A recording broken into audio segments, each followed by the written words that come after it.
Run It Back Radio, episode 4. It's May 6th, 2017. My name is Deontay, one half of the Run It Back Radio Nation. You can reach me on Twitter at IGOTAWYWITWORDS. You can reach the show on Twitter and Instagram at Run It Back Radio. I'm piloting the show solo tonight. Ant is on assignment covering a semi-pro basketball game as he expands the Run It Back Nation Sports Talk Radio empire. It's been a real interesting week in sports. The NFL has found a new way to bring enthusiasm to their draft. Anthony Joshua defeats Vladimir Klitschko. The Caps continue to look inept against the Penguins. The Clippers lose another series. Former Portland Trail Blazer Brandon Roy got shot in the leg while protecting kids in Los Angeles. Tony Parker is out for the rest of the series against the Utah Jazz. His career may be over. It looks like it's headed that way. The ZO2 Primes were released by Big Baller Brand. They are Lonzo Ball's tennis shoe. They're going for $495, which is absolutely ridiculous. And there was racism in Beantown earlier this week as well. Ladies and gentlemen, I am joined today by a special co-host, black man. He's a father, born and raised in Baltimore, Maryland. He's now a full-time AT alien. He's a sports enthusiast like myself, and he is the sole inspiration for Billy D. Williams' whole life. Ladies and gentlemen, Brandon Lane is joining me on Run It Back Nation Radio today. Brandon, you there? Hey, what's going on, man? All right. Good to have you on board, my brother. Quick question for you, man. Would you pay $495 for the Lonzo Ball tennis shoe? I would not pay $4.95 for Lonzo Ball sneakers, man. I saw a picture of them, and I just wasn't feeling them. Yeah, they definitely look like some Crocs with borders. It was horrible, man. They the Walmart 8s or something, man. Listen. They deserve to be in the bargain DVD bin, man. You buy those shoes, get a free DVD. Exactly. But the thing is, right, I like the concept of what his dad is trying to do, man. But he's gotta tone it down. He's being I think he's gonna end up sabotaging them, really. I think he's got to be very careful. And to my understanding, they had meetings with Nike, Under Armour, and Adidas, where they had some interest in giving him a sneaker and apparel deal, but his dad's arrogance is putting him in a very peculiar position. We're going to address that. I'm going to address that a little later on in the show in my commentary. But one other interesting thing happened this week in sports I want to get your quick take on, B. Lane. Yes, sir. And that is Skylar Diggins got married. I feel betrayed in the worst kind of way. I didn't get a call. Man. I didn't get a text. And I just want to put it out there to Run It Back Radio Nation and the internet as a whole. Skylar, it is over. Between me and you, it is over. I feel betrayed. The little thing y'all had, you gonna shut it down. She let me down, man. It's over. I'm shutting it down. The whole operation, brother. You gave her every chance, though, man. At least you know what I'm saying? I gave her so many opportunities, man. She just won't do right, and then she go and get married. So we're gonna start this show with boxing. All right, that's where we're going first, and we're talking, of course, about the recent heavyweight bout between Vladimir Klitschko and Anthony Jackson that took place last Saturday. So when we come back, we're talking heavyweight boxing. It's back again. We're going to get into it. Run It Back Radio, SAB Media Studios, DMV. We coming right back. You're listening to Run It Back with Deontay and Ant, broadcasting from SAB Media Studios in the DMV.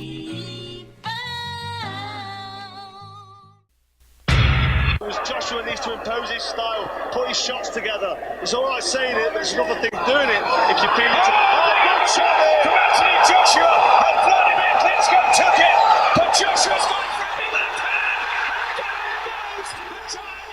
Ladies and gentlemen, Run It Back Radio is back. My name is Deontay on Twitter at I Got Away with Words. We are getting ready to talk heavyweight boxing, ladies and gentlemen. That's right.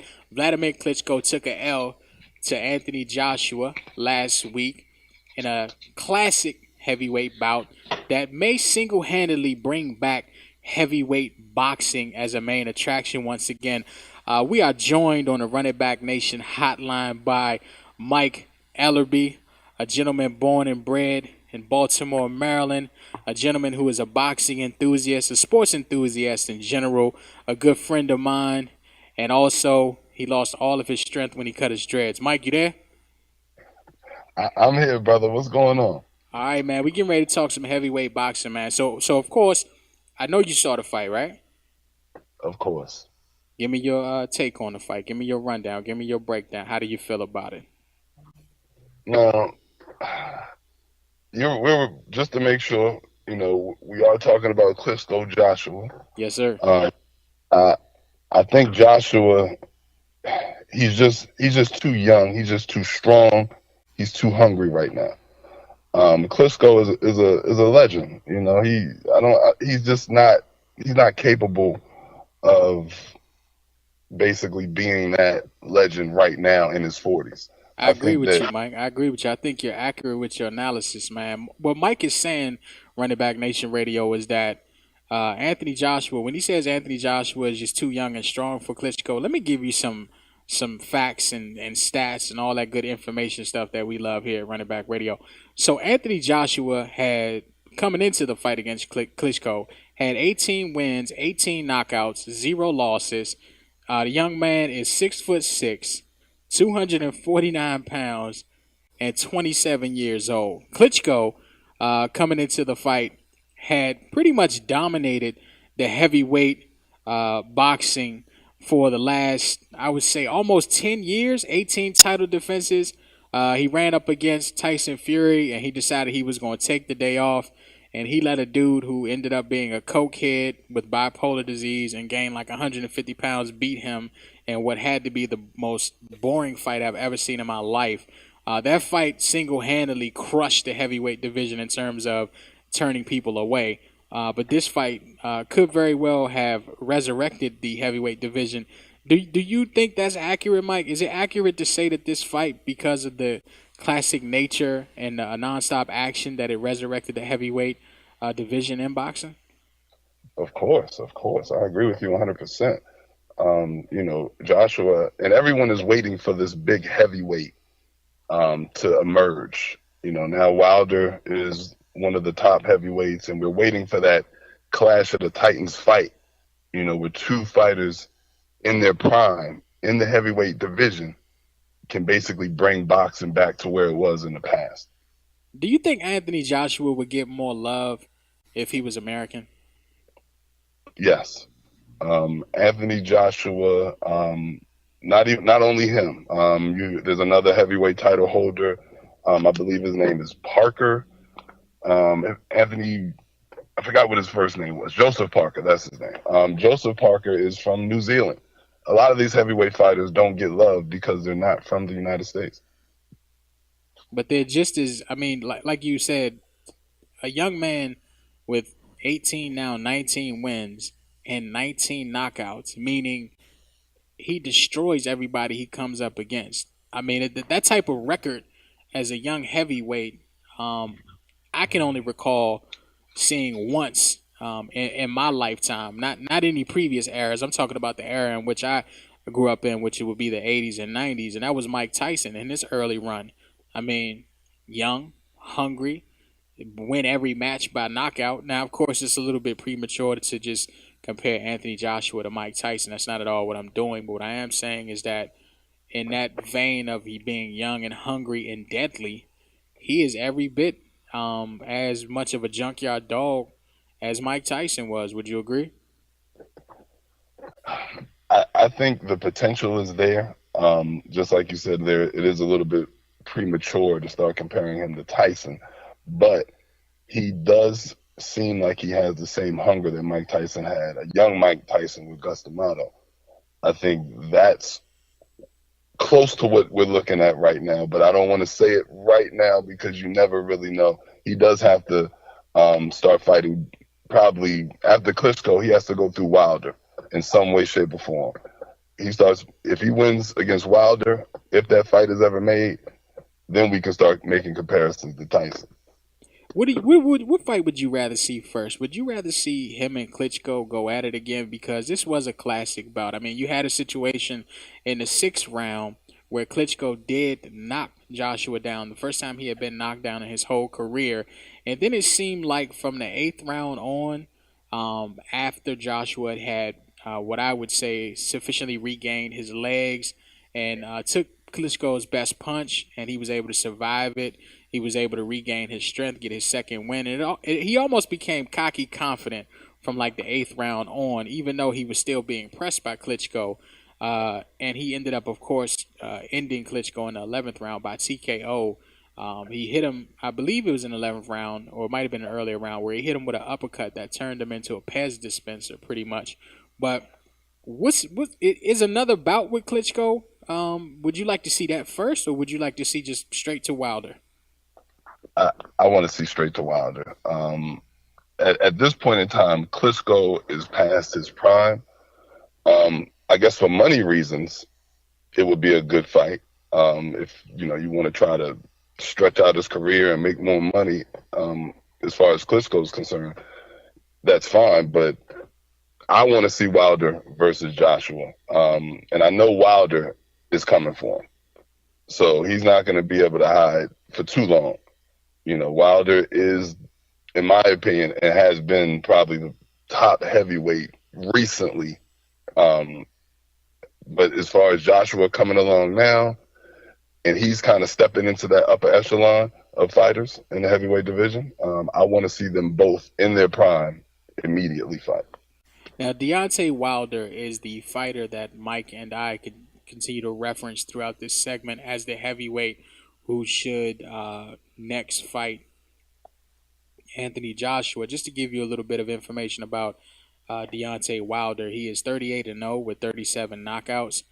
He is 6'7", so slightly taller than Anthony Joshua. He's older than Anthony Joshua at 31 years old, and he's a smaller man physically at 226 pounds. But with 37 knockouts in 38 fights, that lets you know that Wilder is every bit as dangerous a puncher as Anthony Joshua, and I think that's the reason why Mike is saying that fight needs to be made ASAP. I also would like to see that fight made ASAP because I think, as Mike mentioned earlier, Klitschko's in his 40s. He had an almost 10-year reign, 18 title defenses before being defeated as the heavyweight champ. I believe the only heavyweight fighter that had more consecutive title defenses was Joe Louis. So Klitschko's career has been great. If you're in the same company as a Joe Louis in terms of the amount of times you've defended your heavyweight title, I think that's great company to be in. Certainly Klitschko will go into the Boxing Hall of Fame. But at 40 plus, he has nothing for the 27-year-old Joshua, and they need to go ahead and make that fight between him and Deontay Wilder. The question is, will that fight get made? We know boxing politics always seems to prevent the fights we want to see from being made when the fighters are in their primes. Do you see that happening in this situation? Well, first thing I'll say is that, Wilder, his promoter is Don King. So, if there's anyone that will stretch out fights for money reasons or, postpone the fight for any money reason, it'll definitely be Don King. So there is a potential for that. But I do think that boxing needs this fight, especially from the heavyweight division. It's been, for years, it's been welterweights, middleweights, light heavyweights, but we need the heavyweight division to come back, and this is the fight to do that.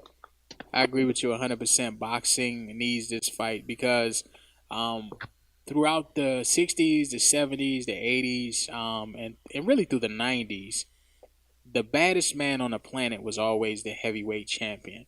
And for the longest time, as Klitschko has reigned supreme as the heavyweight champion, the baddest man on the planet was not seen as the heavyweight champion anymore. The pound for pound best boxer was then became a welterweight. like you said, welterweight, middleweights, light heavyweights, junior middle, that those other divisions. So yeah, I definitely think heavyweight boxing needs this fight. Boxing in general needs this fight. I think a mega fight of the caliber Wilder and Joshua could potentially steal some thunder from the UFC, whose brand has pretty much decimated championship level pay per view mega fight boxing within the last, I would say, maybe 8 to 10 years. So I'm gonna switch gears real quick. I know we're talking heavyweights, but I want to switch gears and I want to talk a little bit about the fight that's taking place tonight, and that fight is between Canelo Alvarez and Chavez Jr. Give me your prediction of the fight. Give me your rundown of just how that fight's gonna go. Now, if I'm a betting man, my money is going to be on Canelo. I'll say that first. But this fight is a very intriguing fight, and I'll tell you why. Now, we know Chavez is probably the biggest enigma in boxing. I mean, he's a rich kid. His father's a boxing legend. Mexican boxing legend at that. As big as a legend as you can be in boxing, his father is. Yep. He's raised with a silver spoon in his mouth. Ever since he's been a professional, he has issues with his work regimen. I mean, it's almost like he doesn't take boxing seriously and just, goes through boxing as if he's just, this spoiled kid. But as far as being a Mexican, I think to be labeled the best Mexican at this moment, and he has to go through Canelo to be labeled that, I think that means a lot to him. And for years, he and Canelo have been going back and forth as far as, talking trash here and there. And I think that Canelo has to watch out for Chavez. Chavez has a strong chin. He's one of probably one of the toughest punchers or toughest fighters in this weight class, in the middleweight class. His potential is very, very high. He just has to get his work ethic right. And it seems like with all the trainers that he has training him right now, that he's taking it seriously. And he puts more effort into being the best, probably Mexican fighter at this moment going against Canelo than he does in general when he's just fighting anyone or even trying to fight for the title. But Chavez is a very dangerous fighter. Now, we know Canelo is a better puncher as far as a boxer. I wouldn't say that he's as strong as Chavez yet. I'll have to see it. But I think that Canelo is a better boxer, better defender. He moves well, very well. But he does have tendencies to take off rounds, and later, probably after the fifth or sixth, he can take off rounds here and there. So it's a very, very intriguing fight. I think both fighters want to win no matter what. I don't even think it's really a money issue with them right now. I think they're fighting to be the best in this country of Mexico. I agree with you 100%. So if you had to give a prediction in terms of round and style, whether it's knockout, TKO, or decision, what would you say? I think Canelo will win in a decision, in a 12-round decision. I know Canelo can be knocked out and Chavez can be knocked out. Now, Chavez is going to want to bring the fight, close. He's not going to be fighting at a distance. So it seems like someone is going to get knocked out. But I think that Canelo will win it in 12. I agree with you. I agree with you, man. I think that I know you and I debate Canelo very often. I know you're a big Canelo fan. I'm a big Canelo fan as well. I don't disagree with you that Canelo will win the fight, but I do disagree with you in how the fight will be won. I think that Chavez Jr., because of all the things that you mentioned, the fact that people always mention the fact that he has a silver spoon. People always mention the fact that, or he was raised with a silver spoon, People always mention the fact that he lacks discipline in his training, which is a tradition for him. I mean, we saw it when HBO chronicled his last bout. Not his last bout, I'm sorry, a few bouts ago, where he was just waking up when he wanted to. He was eating what he wanted to. He trained when he wanted to. I think Freddie Roach was his trainer at that time. And I think it even resulted in Freddie Roach even departing training camp midway through fight preparation. He had to beg Freddie to come back because of his lack of discipline in terms of training. I think that all of those things that are out there in the boxing universe about Chavez Jr., and what you mentioned, of course, him being a Mexican boxer going against another Mexican boxer, and there's just something about Mexican boxers that machismo, they do not want to lose to another Mexican. And I think as a result of all of that, Chavez Jr. is going to come into this fight doing way too much, way too early, and he is going to fall right into Canelo's hands. And as we know, as we've seen, as James Kirkland found out, as Amir Khan found out, if you try to rush Canelo and beat him at what is his game, which is slugging it out, he will check that chin and you will go to sleep. B-Lane, what do you think, man? Well, I was sitting there listening to both of your points. I do feel like Canelo will win the fight. But I'll say more specifically, I feel like Chavez Jr., he's historically had, as you guys have pointed out, issues in his preparation. I just don't feel like that changes overnight. I don't care that they're fighting for the pride of Mexico, which I'm sure they care, obviously, but I'm sure that's important to them. Obviously, following the weekend of Cinco de Mayo, it's going to be a very huge festive atmosphere, I believe. But I just feel like I think in being an athlete and being a champion, I think it takes repetition. I think it takes a flow. I think Canelo is right now in an awesome flow. I think his footwork is better. I think he's faster. And so while he's fighting a bigger man, and I think at times that size will benefit Chavez Jr. through courses of the fight, I think overall, to your point, as the fight goes on, I just feel like he's going to wear down. He hasn't properly prepared himself and have a ritual of being in tip-top shape and taking his fight serious for an extended period of time, and I just don't think that changes this weekend.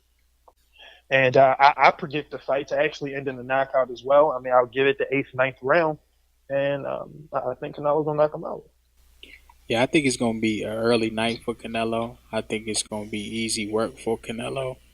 I'm not totally ignorant of the fact that Canelo is moving up in weight, and sometimes that power doesn't necessarily transfer. But I think with Chavez Jr., who's historically had an issue with making weight, and he weighed in at under the weight, I think he's going to be dehydrated. I just think he's just going to come out trying to do too much, trying to prove to the whole world that he is not some rich kid, that he is an actual Mexican boxer who can box with the best. And I think that's going to come back to bite him. I think he has a lot to prove. And unfortunately, when boxers go into the ring wanting to prove things to everyone else, it doesn't work out well for them. Well, Mike, I want to thank you for joining us today, my brother. Is there, you want to give your social media handles for people to reach out to you? Oh, that's not a problem, brother. As far as right now, the only thing I have is my email. I'm not on Twitter. I'm not a big social media guy at this moment. But I promise the next time I'm here, I will be able to give you more information on the social media part. But I do appreciate joining today, and thank you very much. Hey, man, we appreciate having you on, Mike. And definitely the next time we talk boxing, we definitely going to have you back on. It's going to be some heavy fights coming up, man. That Wilder Joshua fight, we definitely going to have you on for that. We might have a panel on for that because I know that's going to be hype. Mike, we can't let you slide with that, man. I mean, you still have your MySpace account active? No Twitter, no Instagram, nothing. You still on Black Planet? Hey, man, I am in the shadows right now, man. You're in the shadows. You got a Foursquare account. I am behind the scenes. At this moment right now, all you're going to get is the voice. I got you, mate. Next time I'm on, I promise. Hey, B-Lane, you hear how he said it? All you're going to get is the voice? Yeah, man. Come on. I get it, but let's get that fixed, man. Have it for the people next time. We I know, appreciate man. you. Get your life together, man. That's his stripper name too, The Voice. Right, right. I appreciate you, brothers. You have a good day. All right, Mike. Enjoy your day, my brother. Thanks for coming on, man. Next time. All right, man. All right. Ladies and gentlemen, Run It Back Radio. We coming back at you. We're going to take a pause for the cause. SAB Media Studios in the DMV. B-Lane is sitting in with me today. Coming right back at you. We're talking comic book action films. The ones coming out this summer and this winter. And one particular comic book film that was actually released yesterday on May 5th. Coming back. You're listening to Run It Back with Deontay and Ant, broadcasting from SAB Media Studios in the DMV. Run It Back Radio is back, ladies and gentlemen. SAB Media Studios broadcasting in the DMV from the Cinco de Mayo after party in James Harden's Beard. We're getting ready to talk comic book live action adaptation. Comic book movies. I'm a big comic book geek, have been since I was a child. That music that you hear in the background is none other than the Superman theme, the greatest comic book hero of all time. That's right, Superman. I will admit, when I was a child, I had Superman bed sheets, bedspreads. I had the pajamas with the feet in them with the red cape, and I did used to jump from my bed pretending to be Superman. I even had a little curl in the front of my head when I was a kid. This is like 6 or 7 years old. I don't do that anymore. Joining me to talk about comic book films today is Mike from the Mike and Dex Show. He's a film buff, comic book fan. He breaks down films on the Mike and Dex Show, which can be found on YouTube. Mike, are you there, sir? Yes, sir. What's going on? All right, my brother. So we're going to talk comic book films today, man. Before we start talking comic book films, though, man, please say hello to my co-host today sitting in with me, B. Lane. Hey, Mike. It's good to have you, man. How are you? I'm good, and you? Oh, man, I'm doing great. And just to correct one thing, I think you might every now and then, Deontay, I think you might actually still have that curl in the front of your head, brother. Listen, I told you that in confidence, Brandon. Okay, all right, well. I told you that in confidence, sir. Don't let that spill out to the people. I just wanted to share that with Mike. But Mike, we're glad to have you today, man. I appreciate it. All right, Mike, go ahead and right quick before we get started, my brother, go ahead and plug your show via YouTube. Tell the people where they can find the show, what they need to search on YouTube, what the show is all about, and give your social media handles as well so the people can reach you after they listen to the superb segment that you're about to do. Well, me and my homie Dex, we have two channels. We have the Dex and Mike Movie Show, which is kind of an international movie show where we talk about foreign movies, Russian, from Russia, India, South Korea. You know, we talk about trailers, movies, what's going on. We have another channel called Dex and Mike's World. It's kind of more of the American flavor, talking about, trailers, movies, TV shows, some pop culture. We're on a little break, but we want to get started back again real soon. Sounds good, man. Where can the people reach you via social media, sir? Well, you can reach us on Twitter, Dex and Mike's Movie Show, and we do have a Facebook account, Dex and Mike Movie Show. All right, so we're talking first and foremost about the Guardians of the Galaxy Volume 2. It dropped yesterday, May 5th. It's expected to do $140 million this weekend. What are your thoughts, sir? Well, I'm really excited to see it. When the first movie, Guardians of the Galaxy, came out in 2014, it was a surprise, monster hit. And I enjoyed it very much. It had action, it had comedy, and it was from a property that I really wasn't, familiar with, the Marvel Comics. I kind of grew up on DC Comics and some Marvel, but I wasn't really too familiar with Guardians of the Galaxy. And, it turned out to be a really good, probably one of the best movies of 2014. I agree with you, man. One of the things I liked about Guardians of the Galaxy when it dropped in 2014 was the fact that they allowed the soundtrack to almost be a character in the film. Not almost be, it was a character in the film. I think everyone who watched that film and enjoyed that film enjoyed the soundtrack as much as they enjoyed any of the characters on screen. And I expect more of that in Volume 2. Give us your take on what the story, what the plot is for Volume 2. What do you know about it? Well, from what I heard is the gang is hired by a powerful alien race called the Sovereign to go on the mission. And I guess we find out a little bit more about Star-Lord's lineage and where he comes from. Yeah, I'm looking forward to it. I haven't seen it yet. Have you checked it out yet? Not, probably tomorrow I'll check it out, but not yet. Yeah, I'll probably check it out sometime this weekend myself, man. I'm one of those people who likes to go to the movies by themselves, sit in a reclining chair, lean it all the way back, pull out all the snacks that I snuck in my sweatpants with the extra pockets, and just enjoy the film, man. That's what I like to do, brother. I feel you. All right, so we're gonna transition a little bit. We're gonna still talk about comic book films, of course, but I want to transition to another film that's dropping May 19th. I'm not sure if it's based on a comic book. I don't think it is, but we're talking about Alien Covenant. I know it's based upon the Alien films that we're all familiar with, the classic Alien films starring Sigourney Weaver. When I say classic, I mean Aliens and Aliens 2. Those are the classics of that series, in my opinion, from the 70s and 80s. So we got Alien Covenant coming out. It's kind of picking up in that vein.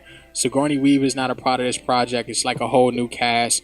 But from what I've seen from the trailer and the teaser clips, the aliens look just as vicious, just as violent, just as terrifying as the original aliens look. What do you think, man? Well, I'm excited to see Alien Covenant because I'm one of the few people that love Prometheus. I don't know why Prometheus got so much hate, but I thought it was a great way to explain the backstory of how the xenomorph alien race came to be. But this one looks pretty good. It looks like it picks up where Prometheus exactly left off with David and Dr. Shaw exploring the ward of the engineers. And so we have a new ship, I guess, Covenant, coming in, and there's supposed to be some colonists that I guess are going to colonize the new world in space or whatever. And I guess they run into the xenomorph or whatever aliens they're dealing with this time on the planet where the engineers are located. I'm a little bit of a different type of movie fan, I will admit. And, y'all may think it's weird, but this is just my thinking. When I go see movies like Alien Covenant and even the Alien movies that I've seen in the past, I actually root for the alien. Is that wrong? Am I the only one who does that? I mean, nothing could be Ripley, though. Ripley was a badass female back in the day, I didn't root against Ripley, but I kind of wanted... I just felt like the alien was just superior. I just wanted it. I don't know. This is how I felt. I also like villains, too, so that's kind of where I'm at with it, man. What do you think, B-Lane? I think normally I become a fan of the villain, the alien, when I feel like their counterparts are just dumb. When I can't relate to the decision making that they're making in that process, I have no choice than to cheer on the villain or the alien. I'm excited to see this movie, though. Like you said, I think it takes me back certainly to my childhood. I think just some of how they designed the aliens and all. It certainly takes me back to that. It looks like it's going to be a well put together film. I can't wait.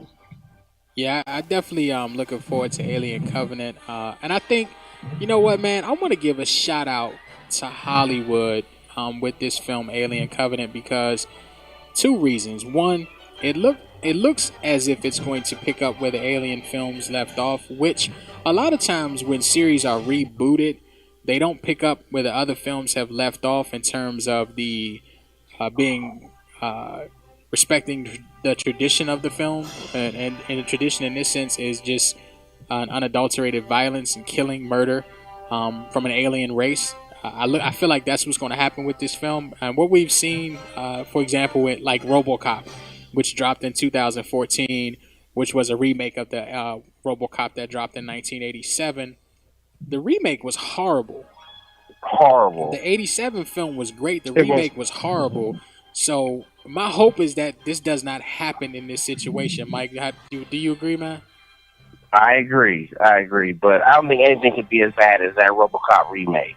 Yeah, man, that was horrible. And the second reason that I want to give Hollywood props for the Alien Covenant film is the fact that we talk a lot about the lack of diversity in Hollywood, and I think that the executives who greenlit this film deserve a round of applause for reaching out to past NBA player Sam Cassell and actually getting him to star in this film.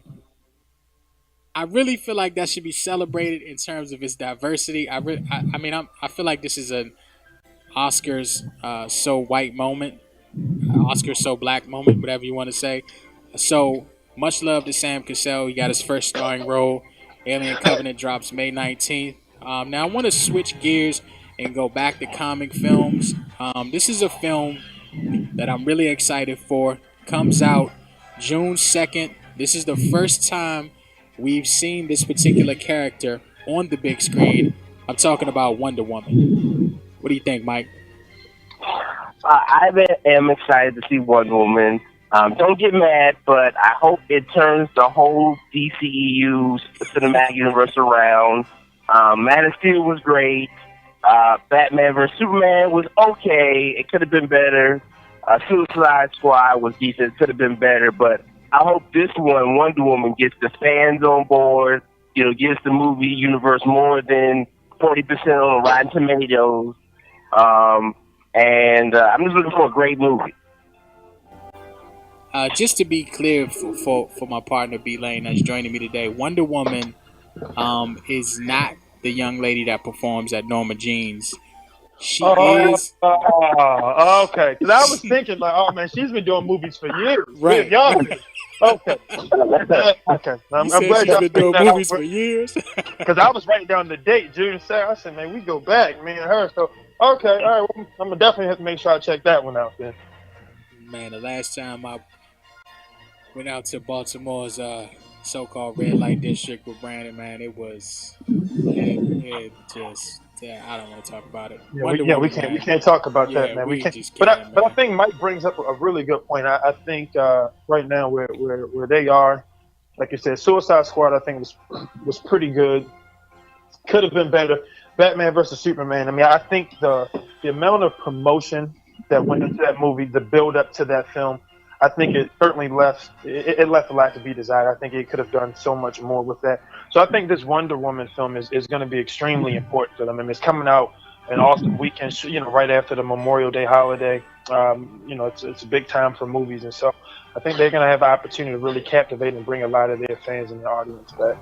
I agree with both these gentlemen's assessment. I'm excited to see it. I think she killed in Batman vs. Superman. I think her solo film is going to kill, and I'm very much looking forward to seeing it. My engineer, Sonic Chronic, definitely wants to chime in as well. Sir, what do you have to say? I just wanted to add, first, can you hear me? We can hear you fine. All right, I just wanted to add that, with this new movie coming out, with the Wonder Woman movie, she has a lot of expectations around her because of the animated movie that came out for her in 2009. Now, and I think that's one of the problems that we all see when we compare the live action movies for DCU versus the cartoon movies, because the new 52 movies are on point like a decimal. Like those bad boys, like there's nothing really, you get what you want. So when you look at the Wonder Woman movie of that 2009 and you want to compare it to this live action one, it kind of has to beat that. I mean, definitely what you're saying is correct. I mean, the DC Cinematic Universe has some stumbles out the gate with Batman versus Superman. It's a film that I loved. I absolutely love that film. I will admit that I'm totally biased. So anything with Superman in it, I'm automatically going to love. I even like Superman 4 Quest for Peace, which was horrible, but I loved it. And Batman vs. Superman, I loved it. I know it received a lukewarm response from fans, and it was killed by critics. I have a hard time believing Batman vs. Superman was a worse movie than Fat Beach, but still, Rotten Tomatoes killed it. So I'm looking forward to seeing Wonder Woman the same as all you guys, and I think Sonic Chronic brings up a good point. They have to live up to the expectations of the animated film. I would say they have to exceed those expectations because it's certainly a big budget production, and people expect big things out of DC Cinematic Universe for the very reason Mike brought up earlier. They're iconic characters. Most people grew up with Batman, Superman, Wonder Woman, Aquaman, etc., etc., etc. Speaking of Aquaman and the rest of the DC Cinematic Universe and the DC comic heroes that have become legendary throughout the years, I want to go talk about the Justice League film that's coming out November 17th, directed by Zack Snyder, who has done films that we all familiar with: Man of Steel, 300, Batman vs. Superman. What's your excitement level, Mike, for Justice League coming out November 17th? It's very low. Like, I'll go see it, but the trailer or trailer number one, and I can't remember how many trailers have been out, but the recent trailer didn't impress me at all. I mean, it didn't show me nothing but, you know, Batman cracking a couple of jokes with the Flash. You know, there was no Superman when we know he is all coming back. The standout was Aquaman, so I think Aquaman probably will steal the movie. I agree. But I just wasn't impressed with the trailer at all, especially with Zack Snyder's last attempt at Batman v Superman. You know, I'm not really expecting too much. I hope I'm wrong, but I'm not expecting too much. I think it needs to be said that you're absolutely incorrect. I think Justice League will be awesome. I think Zack Snyder is an awesome director.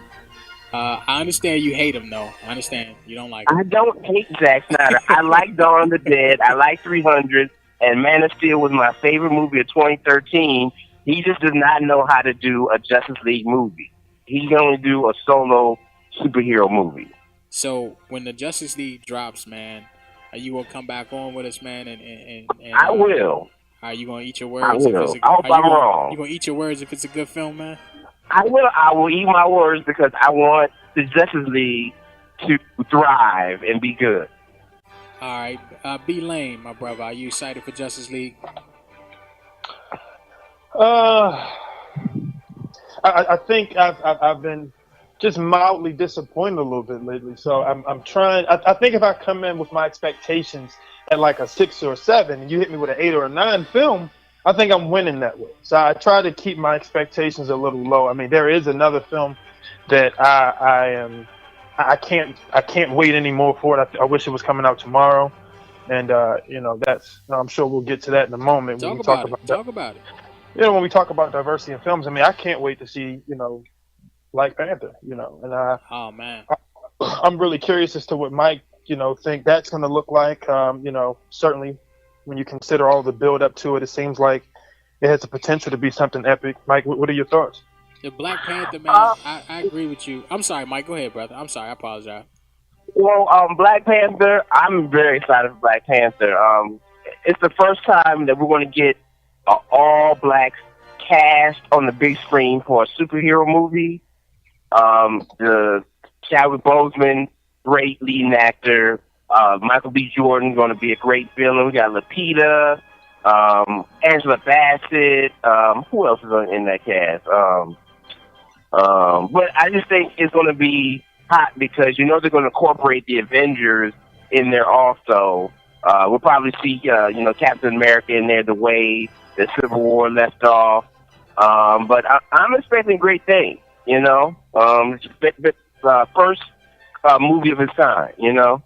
Is Farrakhan directing this? Who? No, he's not? No. I thought Farrakhan was... Okay, my bad. He's got a petition going. He's got a petition going to do it. Speaking of the Avengers, man, I want to talk about another film that's coming out that a lot of people are excited about. It's the third reboot of this series. It's now representational of the series going from Sony Movie Studios into the Marvel Cinematic Universe.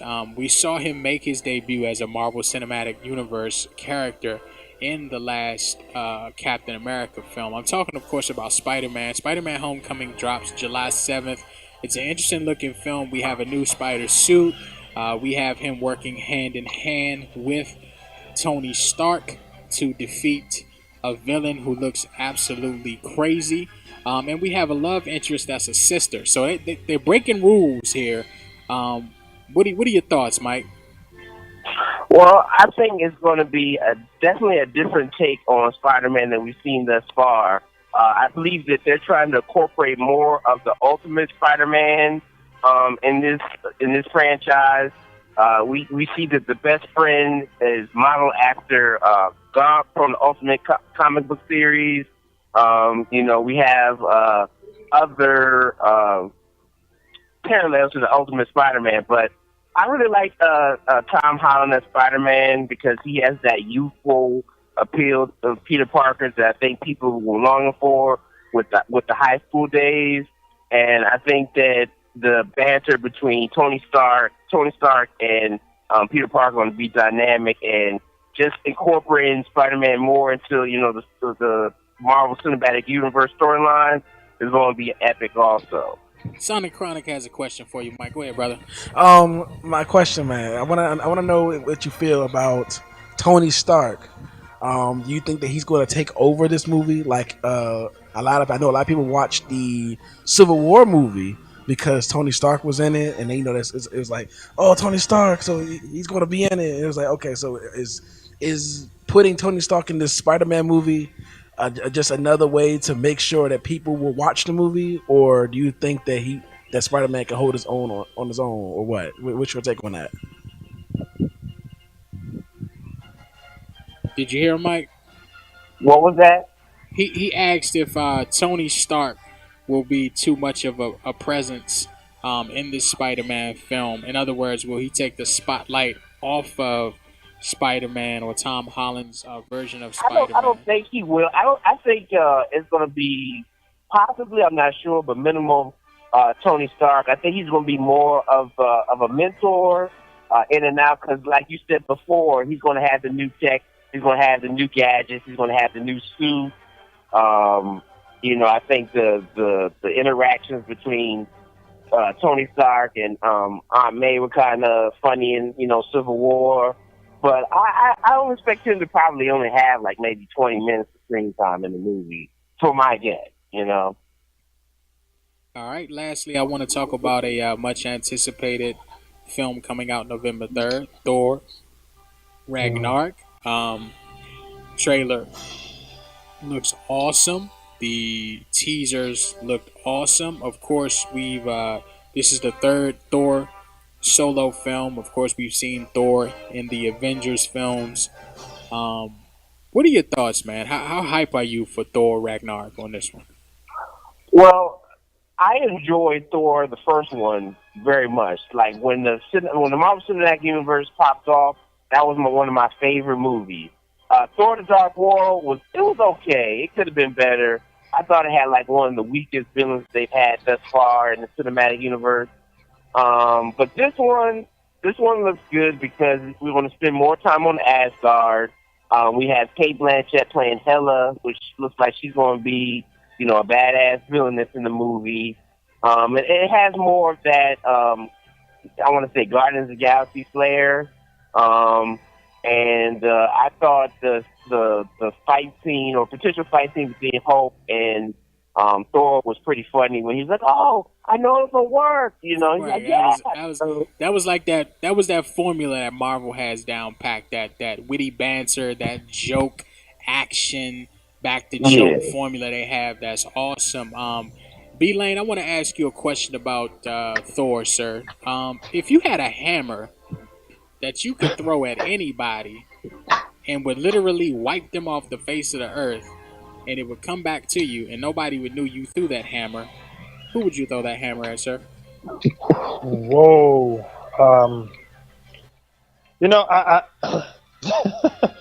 I I would like to say who I would throw the hammer at. However, I'm not quite sure if that would be taken as a formal threat. I don't need to be investigated by the Secret Service.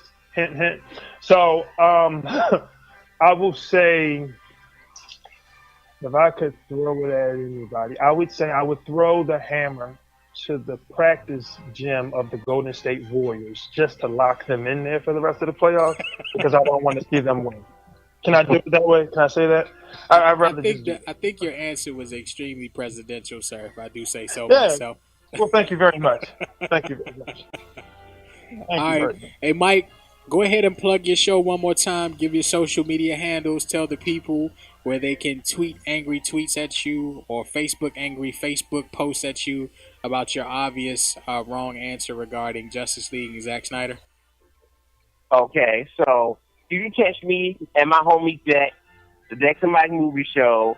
We talk about international movies on YouTube. We have Dex and Mike's World, American pop culture, movies, TV. Our social media is Dex and Mike Movie Show on Twitter and Facebook. And that's where you can send your angry comments at me at. All right, Mike. Can I send Mike out with just a controversial question? Absolutely. You got time for it? Okay. So just to talk movies one more time, we're going to slide a little bit away from the comic book. And I know the rhetoric has kind of died down maybe this year in regards to it. Do you think we will ever see somebody like Idris Elba or any other black actor for that matter play James Bond? Ooh, good question. No, that has never happened ever, that down quick. ever in life. That Steven Spielberg tried to throw his comments in there. I mean, it was quite a few people that were kind of trying to get it going. You know, he's already obviously the British accent is natural for him. It's just not going to happen. Yeah, it's not going to happen because James Bond, since, I don't know what, since 1960, has been this smooth, white British dude. Idris Elba, I don't know how old he is. I think he's like 47, 48, you know, and with them trying to take over, keep the franchise going, if he signs on for another 10 years, you know, he'll probably be pushing, 60 or whatever. So I think Idris Elba was out. I know that they've been talking to getting Daniel Craig to come back, and they're going to offer him like $100 million to do like 2 more movies. $100 million. But after that, I think they're going to go with somebody a little bit younger, like a 35-year-old or, white British actor or whatnot. B-Lane, that was a great question. I will say this, though.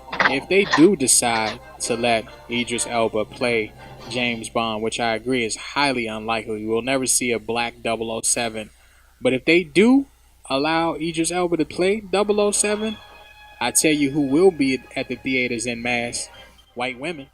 Man, we're going to get out on that note, brother. Absolutely. We're going to get out on that note, Mike. We're going to thank you for joining us, man. We're going to welcome you back to the show to talk about movies anytime you want. Would you like to come back, sir? Yes. Yeah, it took you too long to answer that, man. What the hell is wrong with you? I couldn't hear you. No, now But your phone don't work. Your phone been working well the whole time. Now the phone don't work. Thanks for having me. Hey, brother, thanks for coming on, man. Have a good one. All right. Ladies and gentlemen, Run It Back Nation, Run It Back Radio from SAB Media Studios in the DMV. We're coming right back. We're going to talk racism in Beantown on the other side of this break. You're listening to Run It Back with Deontay and Ant, broadcasting from SAB Media Studios in the DMV.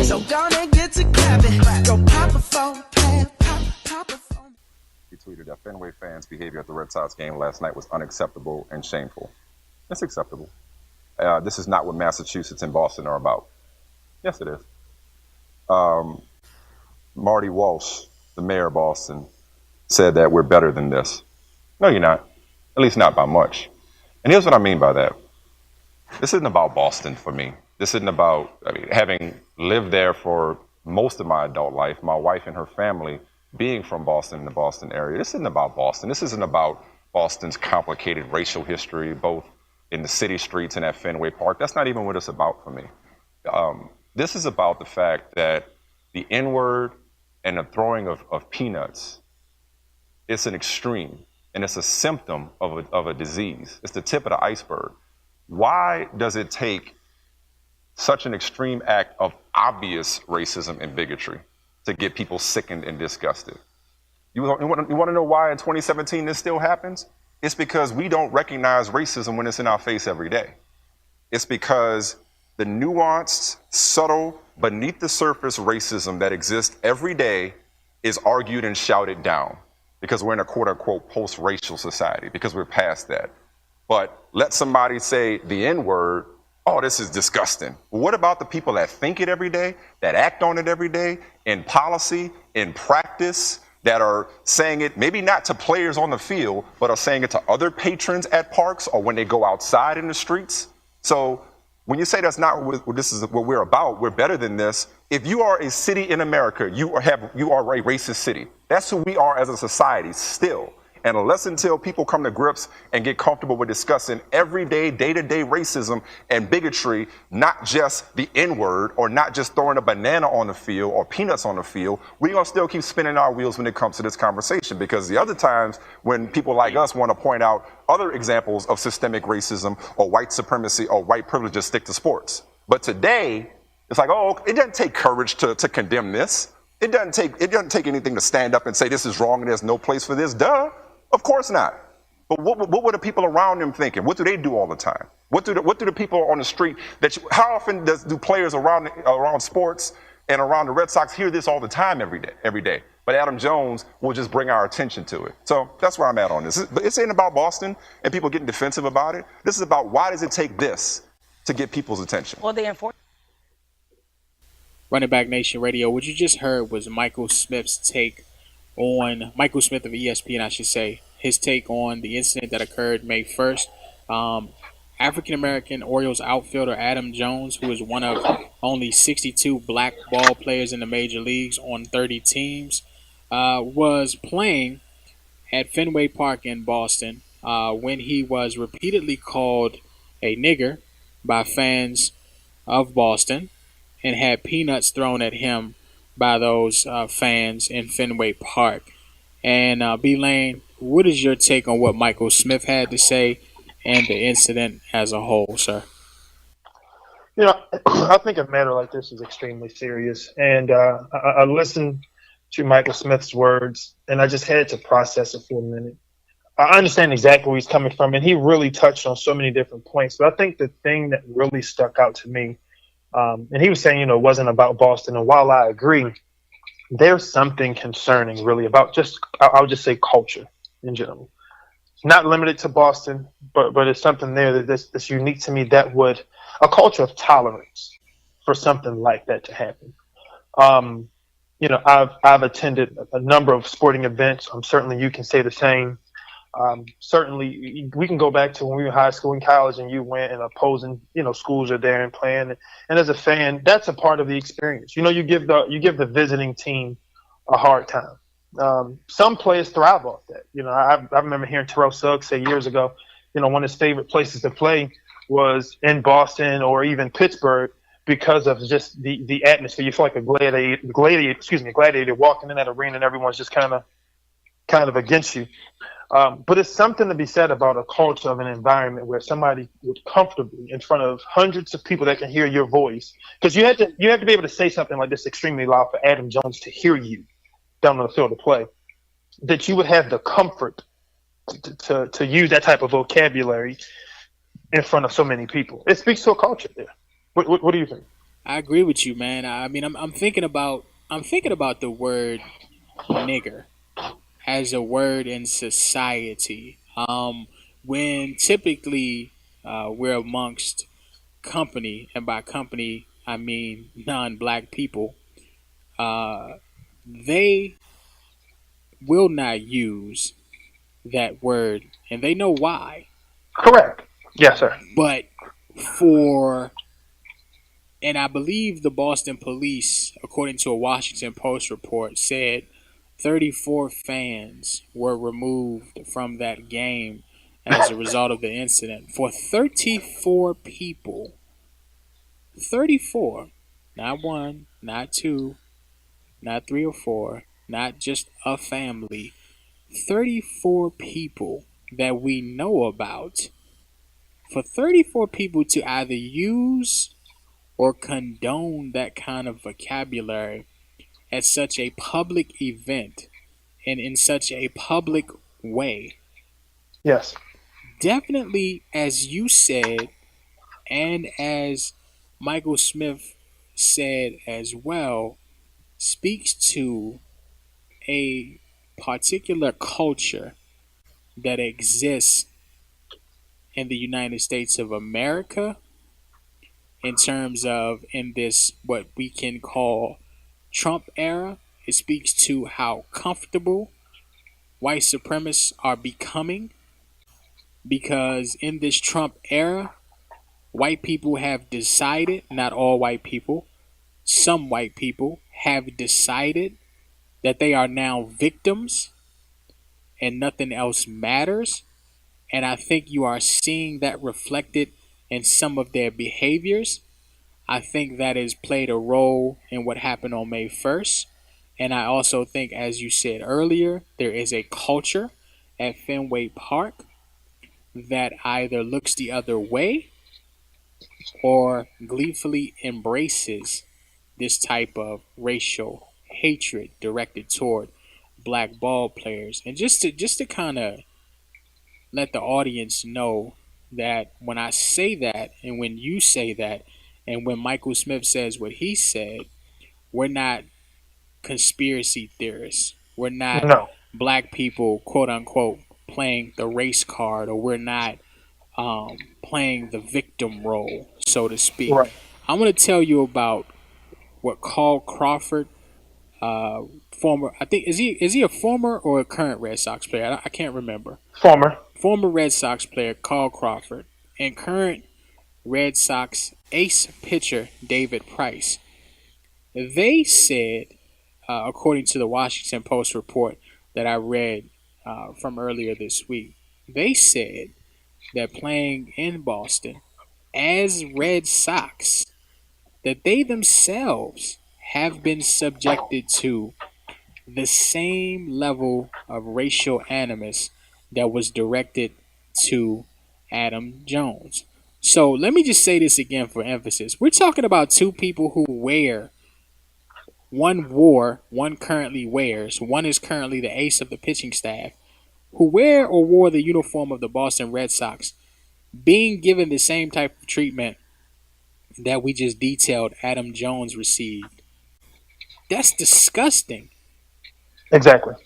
That's disgusting. And furthermore, no one is going to convince me that team ownership, team management, the executives were not aware of this culture, because I promise you that somebody at some point in time that's in the executive suite or the ownership suite either heard it themselves or it was brought to their attention, and obviously either nothing was done or not enough was done. What do you say, sir? Yeah, absolutely. And so there are a few points that I want to make, and I want to be extremely careful, how I address this. And so, my approach is a bit calculated, but like you said, I think in an instant like this, you have to be mindful that your emotions don't lead your opinion. And I want to stick to facts. I consider myself to be reasonably well-traveled, right? Big sports enthusiast. I've attended sporting events in a number of different cities. I currently, as you mentioned at the beginning of the show, live in Atlanta from Baltimore. Obviously, this is the South. It was a nice change of pace for me moving here. Atlanta is a little unique when you consider the South because so many people live in Atlanta that are not originally from here. I've attended Braves games. Never heard anything like that. An awesome family environment down there at Turner Field. They now have SunTrust Park that they just opened up this season. Attended Atlanta Falcons games.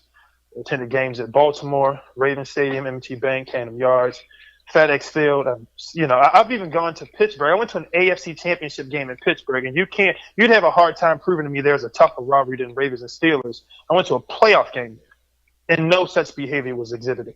I think to me the thing that's important about the culture there is it says that I'm comfortable enough to publicly spout this type of rhetoric without fear or concern of any type of backlash that someone's going to find this to be offensive, which means that it's a habit. You've been doing this habitually for quite some time.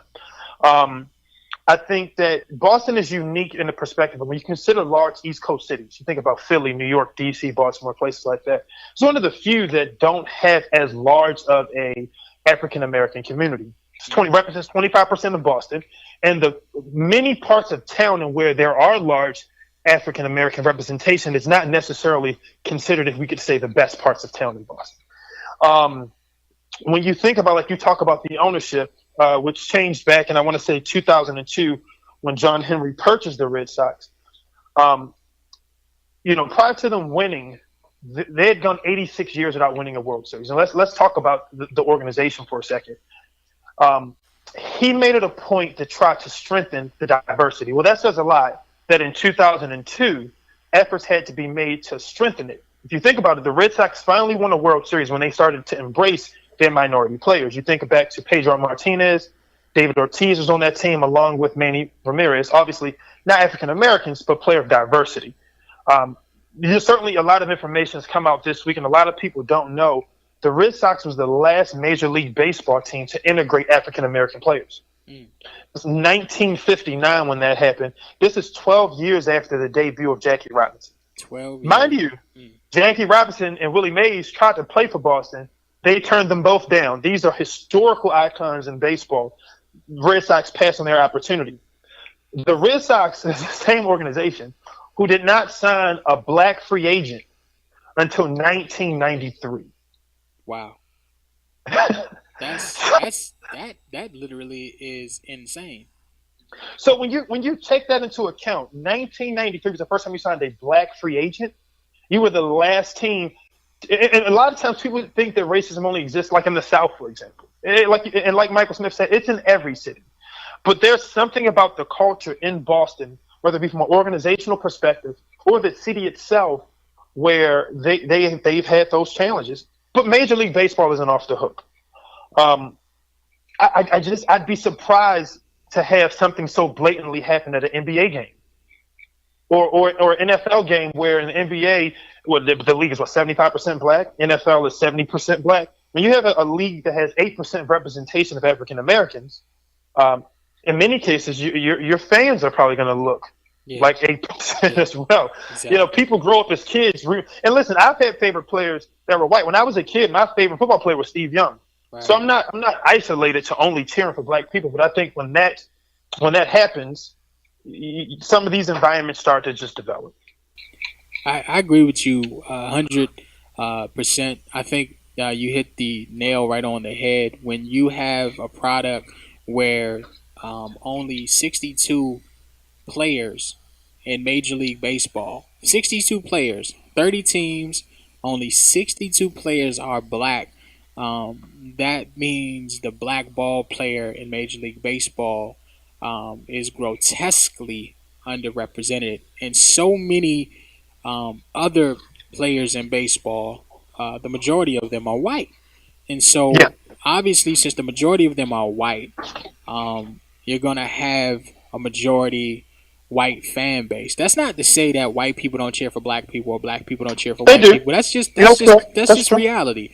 Just like you just said, if you go to an NBA game, because the majority of the NBA players are black, you're most likely going to have, if not a majority black people in the stands, a significant number, to the point where if you felt comfortable enough to yell nigger and throw peanuts, you probably would get thrown on the floor with the peanuts. Right. But I wanna also, as Michael Smith said in his commentary, and as you alluded to just now, expand this a little bit from just the Red Sox organization to the city of Boston as a whole, and indeed to America. We all know that. But I want to give a story about Bill Russell. Everyone who is an NBA fan, sports enthusiast, knows who Bill Russell is. He played 13 seasons as a Boston Celtic. Of those 13 seasons, the Boston Celtics went to the playoffs every season. Of his 13 seasons, he was an all-star for 12. Of his 13 seasons, he had one National Basketball Association MVP. Of his 13 seasons, he won, along with his teammates, 11 championships. Now, this is by far, the most well-known well-respected, successful Boston Celtic in Boston Celtic history. And by saying that, I just mean he won more than anybody else. Of course, everybody knows Larry Bird. Yeah, and everybody loves Paul Pierce there. They right, love Paul Pierce, Larry Bird. Those guys played in the era of live television. Bill Russell did not. But everyone knows who Russell is. His success is unparalleled as a NBA player. But Bill Russell, when his jersey was retired by the Celtics, didn't even show up for the ceremony. And the reason he didn't show up for the ceremony was not because he was shy. It was because he had been disgusted by the racial hatred he had received from Boston Celtics fans toward him. Again, let me say again, this is a man who was the centerpiece on 11 championship teams, and he was still hit with the same vitriol that Adam Jones experienced on May 1st. If not worse. Yeah, right. If not more. You're absolutely right. If not more, because at that point in time in the history of this nation, we know that it was a lot more bolder and a lot more in your face than it is now. But also, man, there's a story about what happened to Bill Russell in his playing days. He had his home broken into. Someone spray painted racist remarks in his home, and someone took a shit in his home in his playing days. And this is a man that's bringing championships to your city, and this is how you treat him. I'm going to let you go ahead and close out this segment and give your final thoughts on the incident and just the culture, obviously the culture of racism that exists, at least within Boston sporting fans. Not all, but definitely there's a culture there that needs to be acknowledged. What are your final thoughts? Yeah, and I probably should have said this earlier. I don't think it's representation of the city of Boston in its entirety. And so I do want to say that I know it's not something that's holistic, so to speak. But I would also say is one thing that I think we need to be very careful with, and this is for people who feel like they need to defend what took place. You don't have to do that. And in fact, you really make the case worse when you try to justify it and say, well, it's only a few, or he was just drunk, or this isn't everybody. Opposed to trying to defend it, it kind of reminds me of the people that feel like they had to have a counter to Black Lives Matter. Black Lives Matter, was made out to be, a gang that's the aggressor and just attacking people. It's not the case. It's really just trying to create an avenue to speak up for people of diversity or minorities that's experiencing an injustice. You don't have to try to advocate or make a case, well, this isn't everybody, or this isn't the city of Boston, but hold your peers accountable. Apparently, the gentleman who was throwing the peanuts, he had been going on in this behavior for quite a while, and it wasn't until he finally started saying the N-word or calling him a nigger that it finally started to say, oh, okay, let's calm down. That's when he gets ejected. Well, the reality is, I'm sure he was saying other suggestive things leading up to that, and I think that's what Michael Smith was saying. You can't just be sensitive to that. When someone's being degraded in a way because of their ethnicity, I think it should bring everybody to a halt and say, wait a second, that's not acceptable. And the funny thing is, this happened, I want to say Monday night. I believe it was either Tuesday or Wednesday night, which is the second or third game in the series, in which a fan was ejected because they were throwing racial slurs at another fan. Right, now, I didn't get all the details to know whether it was two Sox fans, whether it was a Sox fan versus Orioles fan, and none of that even matters. Who cares what color jersey you're rooting for? But the fact that, again, I can assure you, you could go to all 41 home games of the Washington Wizards, and I can assure you that nobody is going to feel comfortable enough in Washington, D.C. to call Joan Wall or any fan in that arena a nigger. I promise you that. it's something about the culture of comfort and of tolerance that I could say something publicly like that. And, I think it has to stop. I think it has to stop. But I think it just starts with each and every last one of us, people of color, and our white counterparts for that matter. You have to hold your peers accountable. Let them know it's not acceptable. And one last thing I do wonder. The one thing that I was left with scratching my head on, when they say that, because Adam Jones brought up, he thought fans should be fined maybe $10,000, $20,000, or $30,000 when things like this happen. You got to really hold them accountable. The Boston Red Sox released a statement saying that they would, the fan was removed and he is permanently banned from Fenway Park. The following night, same thing. I'm curious as a fan, okay, because I've acquired tickets to sporting events a number of different ways. I remember when I went to go see the Ravens play in Denver, maybe 2 seasons ago. I bought my tickets outside of the stadium.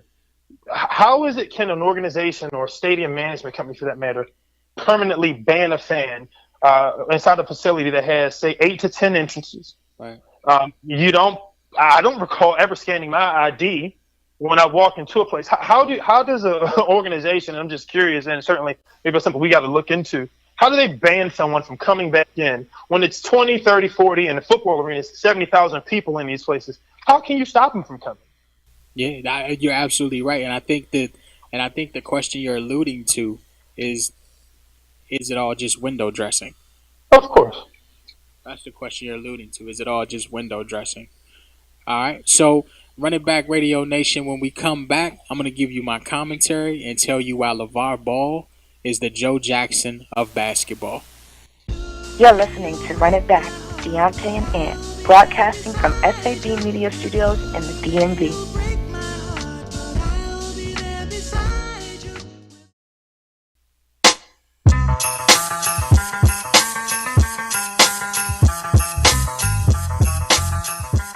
Ladies and gentlemen, Run It Back Radio. My commentary this week is about LeVar Ball and how LeVar Ball is the Joe Jackson of basketball. In case you forgot, on June 25th, 2009, the dancing machine who reinvented entertainment, Michael Jackson, died. 3 days later, during the red carpet pre-show at the BET Awards, CNN's Don Lemon briefly interviewed Joe Jackson, Michael's father. In a matter of minutes, Joe Jackson confirmed to the 10 million plus tuned in how self-centered he is. The second question Lemon asked Joe Jackson during the interview was, "The last couple of days, I know it's been really tough for you guys." Joe Jackson replied with one word. Coldly, he said, "And?" His reply shocked no one familiar with the Jackson family saga, but with each subsequent question, Joe Jackson continued to show his egocentrism. Lemon continued by asking Joe Jackson, "Is there anything you would like to share with the world about your son and about his legacy?" Joe Jackson responded to this question by calling on a publicist to read a statement prepared for him and the Jackson family. The moment was awkward and begged the question, why would a father need to have a prepared statement to address the love he had for his son and the impact his son had on the world? Further into the interview, Lemon asked Joe Jackson, "Do you know anything, Mr. Jackson, about funeral arrangements?" Joe Jackson replied, "Not yet. We haven't gotten to that yet." And without pause, he introduces Don Lemon to his business partner, Marshall Thompson of the Chi-Lites, to gleefully promote his record company, Ranch Records. It was an ego moment reminiscent of the chip on Kanye West's shoulder. On April 30th, 2017, ESPN senior writer Darren Rovell reported that the three major shoe brands, Nike, Adidas, and Under Armour, who traditionally compete for top NBA prospects to endorse their products, would not be offering an endorsement deal to UCLA star and the number 1 or number 2 overall projected prospect in the 2017 NBA draft, Lonzo Ball. As unlikely as it is for a superstar college basketball player destined to be one of the top 2 picks in the NBA draft to not be offered an endorsement deal by the big 3 shoe companies, the reason why is equally perplexing. It's because of Lonzo Ball's father, LeVar Ball. the Joe Jackson of basketball. Ravel quotes LeVar Ball in his ESPN article as having said, "We've said from the beginning, we aren't looking for an endorsement deal, we're looking for co-branding, a true partner.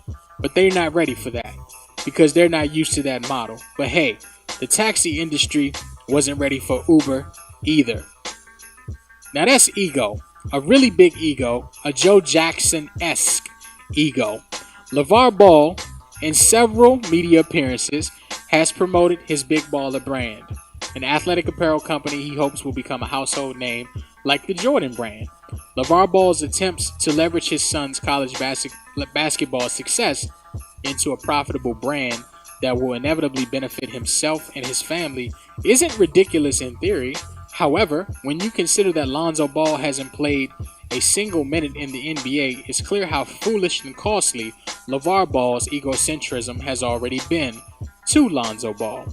Last year's number 1 NBA draft pick Ben Simmons received a 5-year, $20 million endorsement deal with Nike, according to USA Today. On May 4th, 2017, LeVar Ball and his Big Baller brand debuted Lonzo Ball's signature shoe, the ZO2 Prime, with a price tag of $495. Let me say that again. The shoe costs $495, and the kid hasn't played a single minute in the NBA. Now, a pair of Nike Air Jordans have never been released with a price tag of $495, and Michael Jordan is universally recognized as the greatest basketball player ever. In addition, Big Baller brand would have to sell more than 40,000 ZO2s to equal Ben Simmons' endorsement deal with Nike, and that is highly unlikely, especially if you're in it alone. Lonzo can thank LeVar's ego for that. The only thing that LeVar Ball's egocentrism has succeeded in doing thus far is making his son Lonzo Ball's transition from college basketball player to professional basketball player more difficult than it already is. Lonzo Ball is already a pariah before his new unknown teammates get the chance to meet him. When LeVar Ball makes such outlandish statements as he can beat Michael Jordan because Jordan would have been too slow and too small to guard him one-on-one, or when he says his son Lonzo Ball will be better than Magic Johnson and that his son Lonzo Ball is already better than future Hall of Famer Steph Curry. Now that's barbershop dialogue. Those statements are not meant to be taken seriously. However, when LeVar Ball makes those statements in an interview or via Twitter, they get him the attention his ego craves. It is a masterful deployment of the Kardashian business model. Always seek the spotlight, watch the dummies follow, and laugh all the way to the bank. What isn't funny, however, is when others pay the price for LeVar Ball's ego. Stephen Gilling was the head coach at Chino Hills High School, where LaMelo and LiAngelo Ball, LeVar's other sons, played this past season. Gilling led the school to a 30-3 record in his first year, but despite their success, Gilling was fired. His crime is believed to have been an ongoing feud with LeVar Ball. Gilling, through a Twitter video as reported by For the Win of USA Today Sports, announced his relief in being fired from his position at Chino Hills High School on April 29, 2017. When anyone, announces relief at losing their source of income, that means that particular source of income cost more than it was worth. For the Win reports that Gilling and LeVar Ball's relationship went sour during the Tarkanian Classic basketball tournament in Las Vegas in December 2016. Chino Hills was playing Roosevelt High, and by halftime they were down by 12. At halftime, Gilling instructed his players to stop double-teaming Roosevelt's shooters and to stay in man-to-man defense in the second half, the report goes on to say. His players listened and won the game, 76-68. But during the entire second half of that game, For the Win reports, LeVar Ball kept yelling for Chino Hills players to double-team Roosevelt from the stands, contradicting Gilling's instructions. In line with his egocentrism, LeVar Ball, following the victory over Roosevelt, as reported by For the Win, was upset and confronted Coach Gilling for instructing his team against Ball's wishes. Gilling replied that he was doing what was necessary to win the game, which they did, but that explanation wasn't sufficient for LeVar Ball. who then headed into the Chino Hills locker room after Gilling asked him not to. Gilling requested that LeVar Ball leave the team locker room and Ball refused, as reported by For the Win.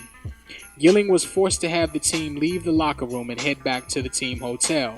LaMelo and LiAngelo Ball were the only players who didn't follow the coach back to the team's hotel at that time.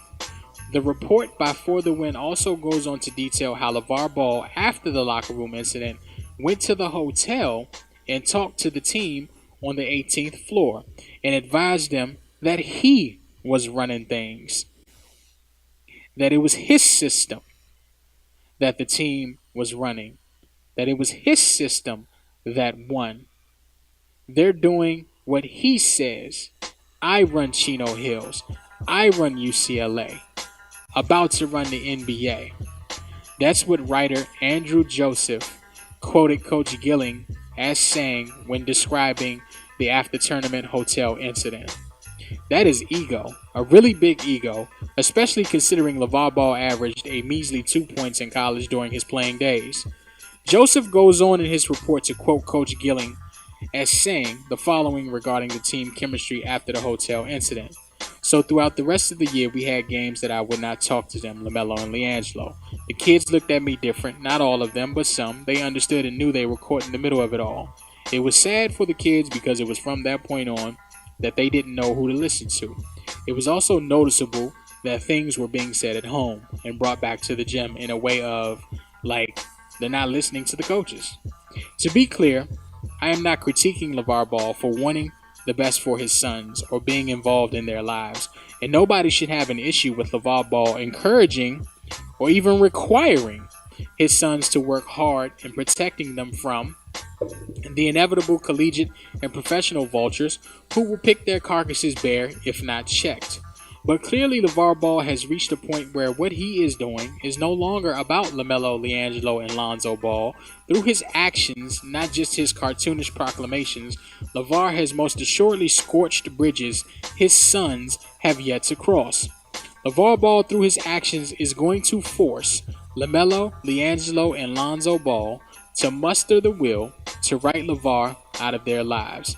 The same way Michael Jackson, because of his father's actions, wrote Joe Jackson out of his will. If and I believe most likely when that happens, LeVar Ball will become an opponent to his sons, an opponent they can't afford to lose to, because it will mean the end of their careers and could potentially jeopardize the families they will eventually develop for themselves. It is at that point LeVar Ball will be left with his ego, his really big Joe Jackson-esque ego. When we come back, ladies and gentlemen, we're going to close out the show.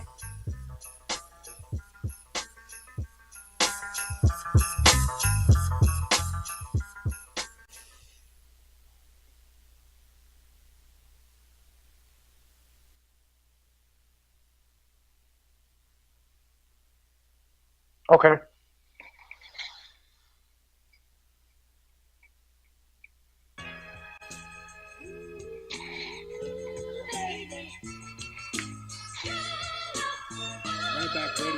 Episode 4 is now in the bag.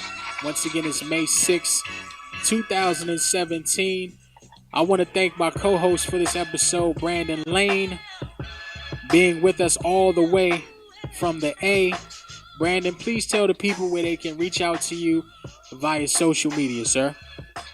Yes, sir, man. My Instagram is B_Lane. That's LANE 1, number 1, B_Lane 1. So on IG and Twitter, I'm just Brandon Lane 1. All right, sir. Well, I definitely want to thank you for coming on board with us today, man. Hopefully you had a good time in the show. Man, I had a great time. I'd like to thank you guys for having me on.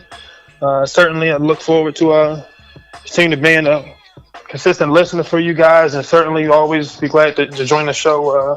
You guys ever want to have me back?